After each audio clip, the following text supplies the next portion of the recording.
Hello out there, you're watching Everything You Need to Know About Mage Knight board game. This is part 29, and yes, I did notice that in the last two videos I talked about map shape, and that was completely unintentional. I also noticed that I spoke about the dummy player, which I was going to talk about in this one. So I'll just touch on dummy player very briefly. Dummy player obviously means you take the basic deck of one of the Mage Knights, in this case Arithia, and you take the two crystals of the primary color and the one crystal of the secondary color that's depicted here. Now the rulebook very clearly says that these colors only exist for the purpose of assigning crystals for the dummy player's inventory. But I would obviously stress that there's a lot more to that. You actually should try to get this kind of inventory when you're playing as Arithia. You want to have at least two red crystals and at least one white crystal when you're playing a game as her. Also, as you're looking up here at the advanced actions offer, you're really going to want to have Firebolt, and you may want to have Diplomacy, although you're not much of a influence person, and Into the Heat is something you'd probably want to have as well. Those are two red actions and a white action. Looking over here at the spells offer, which I just happen to have, I have two red spells and a white spell. Quite frankly, Arithia would like to have a lot of spells. And that's just important to remember because a lot of times you'll have to choose between crystals and cards and things like that.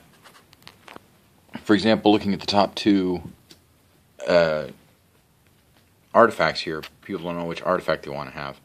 Here is Horn of Wrath. This is one that Goldix really likes to have. It gives you 5 points of siege attack, but you have to roll a mana die, and if you get black or red, you get a wound. But Ruby Ring gives you a red mana token and a red mana crystal. Guess what? Arithia's really going to want that. So that helps you decide more quickly which cards and crystals you want. I would honor those two colors. The primary color with two crystals and the other one with one crystal. Obviously you turn over three cards. The third one, if it matches one of these colors that's in the inventory, you turn over as many cards as you have crystals of that color until you run out of cards completely, and then at the beginning of the turn when you don't have any cards in the deed deck, you don't draw any cards, you just declare the end of the round, and everybody else gets one more turn. These skills that you would use from the dummy player are only used in a solo game, and that's why we have this handy card here, this skill description card. When you turn over your two skills, you choose one to keep, put the other one in common skills offer. You're not going to get that for the rest of the game. You also turn over one of her skills, which you're going to discard, and you may be able to get that later on, but then you'll take the lower card from the advanced actions offer later. That's enough about the dummy player. There are some variants I want to get started on. I won't be able to hit all of them in one video. One of them has to do with team play. You can have teams of two. If you're playing a four-player game, you can have two teams of two. The thing is, I would recommend that you be aware of colors. I think that's pretty important. I have a team set up here of Tovok and Norawas and a team of Goldix and Arithia, which works because you got blue and red, you got white and green, you got green and blue, you got red and white. So all four basic colors are here. There's no conflict. All four basic colors are here. They're not fighting over the same colors. They're not worried about who's going to take that card. I want that card. You can't have that card. They don't care about the mana dice or anything like that because they're all representing different colors. So you can divide as teams, or you can just play with somebody that you want to play with on your team, and you guys just choose your favorite heroes. Doesn't really matter, but that's just my suggestion for how you pick who's going to be on the teams. Now, a couple things about team play if you want to do that. First of all, you have these 4 interactive spells. I talk about these a lot, 17, 18, 19, and 20. Mind Read, Mind Steal, Energy Flow, Energy Steal, Mana Claim, Mana Curse, Mana Meltdown, Mana Radiance. Conveniently enough, a blue, a white, a green, and a red. So you can have these in the game, in a team game, and keep in mind that the spells will affect your teammate. However, if you have one of these skills that's interactive, the skill will not hurt your teammates. So the spells may hurt them, the skills will not. A few things about table talk. You cannot tell somebody what to do on their turn. So you can't tell your teammate what cards they should play or how they should do combat or whatever.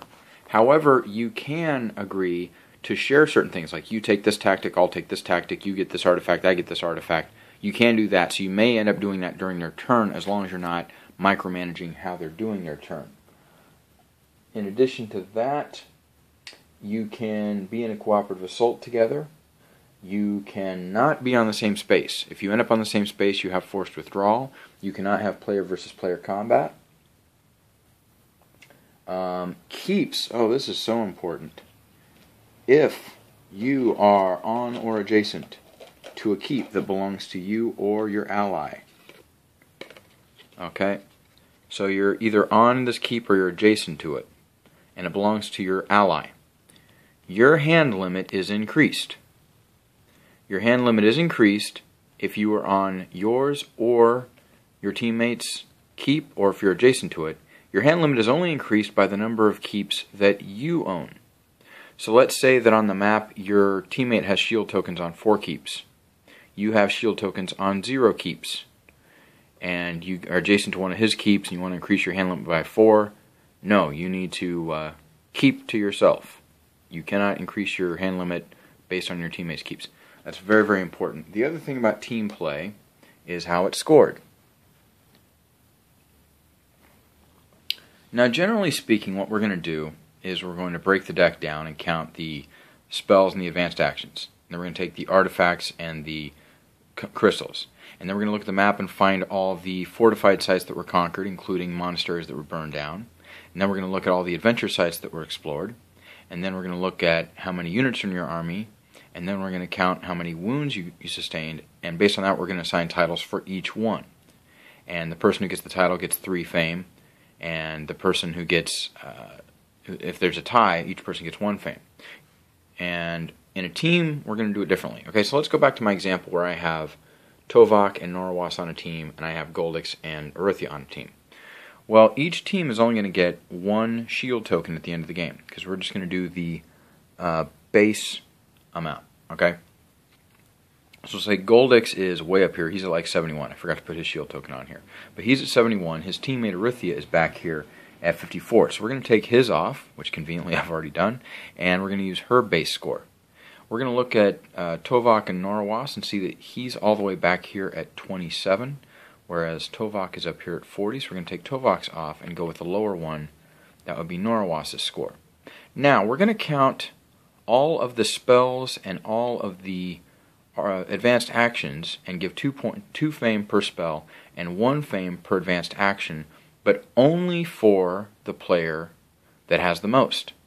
Okay, so the player on the team that has the highest achievement, we're going to score the total fame for that. Alright, and we're going to do that for all 6, including greatest beating. The one that has the most wounds is going to lose the most fame for the team. Okay, so it's only 1 score, 1 base score for 2 players. And this only adjusts, you only get fame in each category for the player who has the most. So let's say we add up Norwas's spells and advanced actions and he has 10 points. We add up Tovok's and he has a total of 12 points. Then we're going to move this up 12 points, okay? Now for greatest leader, Tovok's probably going to have like 4, 5, maybe 6 points. Norwas might have 14 points. So then we move this up for Norwas's 14 points. And then whoever has the most wounds out of those 2, we're going to move this back twice that many fame. 2 for each wound, okay? Now for titles, we're going to see which of these 2 had the biggest achievement. Was it either Norwas or Tovok, or was it one of these 2? And then we're going to assign titles to 1 team. 1 team is going to get 3 fame. And if in the event of a tie, then nobody goes up. We don't give everybody 1 fame, okay? Anyway, that's how team play works. These heroes, I'm not going to say which one's my favorite, but I do have a favorite. People may decide they want one hero more than another one, okay? We have an option that is called auctioning. The way we usually determine tactics is we have each person just grab a hero, and then they're going to put their round order token up here, and we'll make a column like this, okay? As they pick a hero, they put the hero's round order token here. And then starting at the bottom, we're going to choose tactics. That way, the first person to choose a hero is the last person to choose a tactic, and vice versa. But some experienced players may really want these heroes, so they can auction for them. The way auctioning works is you go in order. You decide who's going to bid first. One person chooses a hero. If nobody has any objections, he can keep it. If somebody objects, starting with the player to that player's left, they can forfeit some fame. So they start at 0. They can go backwards and have like -3 fames. They'll go all the way down here to level 10 and have -3 fame. And if somebody wants to outbid them, they can move from 0 all the way down here and start at -5 or -6 or -7 fame, okay? And that way they're bidding to see who can get the heroes. At the end, you're going to determine tactic order based on who bid last. It's not something that happens very common, but it is a variant that the rulebook talks about, so I thought it was worth mentioning. Going back to what I said, I guess in the last 2 videos in a row I talked about map shapes, I'm going to go through some scenarios and I'm going to say which map shapes the rulebook recommends and how many of each tile to have. These are just suggestions, okay? You can, if you so desire, put down as many or as few map tiles as you wish. You can have them in whatever shape. You can have them in an open shape, a wedge shape, whatever. Okay. Now typically the way that we explore is we make sure that stars and circles match. Alright, we have to make sure they do that. We also make sure that the numbers, if they're going up and down this way, they're up and down this way. If they're left and right this way, they're, so they're all going in the same way. But there is an option, there's a variant. See, that's upside down. There is a way to do it where you randomly orient the tiles. And when you do that, what you do is you put it in face down. This is a variant you all have to agree to before you do it.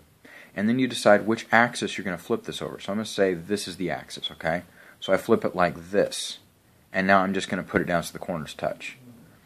It just happened that I have stars meeting stars and circles meeting circles, but I didn't have to.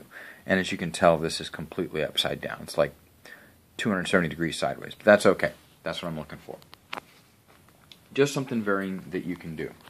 Another thing that's a little bit different is the cities. When you put out a tile with a city on it, for example, when you put this tile out, you will have the blue city. The blue city is always surrounded by a monastery, 2 lakes, a hill, a forest, and a mountain where a draconum lives, okay? And you would always, always, always put the blue city on the blue city tile. If you want to, you can arrange it so that you randomly draw one of the 4 city tiles. You may not get the blue city, you may get the green city or something like that, and you put the green city here. And now you benefit from what the green city does, which is when it's unconquered, all enemies are going to have poisonous attack. However, once you've conquered it, you can spend 6 influence and buy an advanced action instead of doing the blue city, if you so desire. That's just one different variant that you can try. Another one is the daytime nighttime thing. Now usually we start with a day round, followed by a night round, followed by a day round, and we keep alternating for as many rounds as there are in the game. So in a 6-round game you're going to play 3 days, each of which is successfully followed by a night.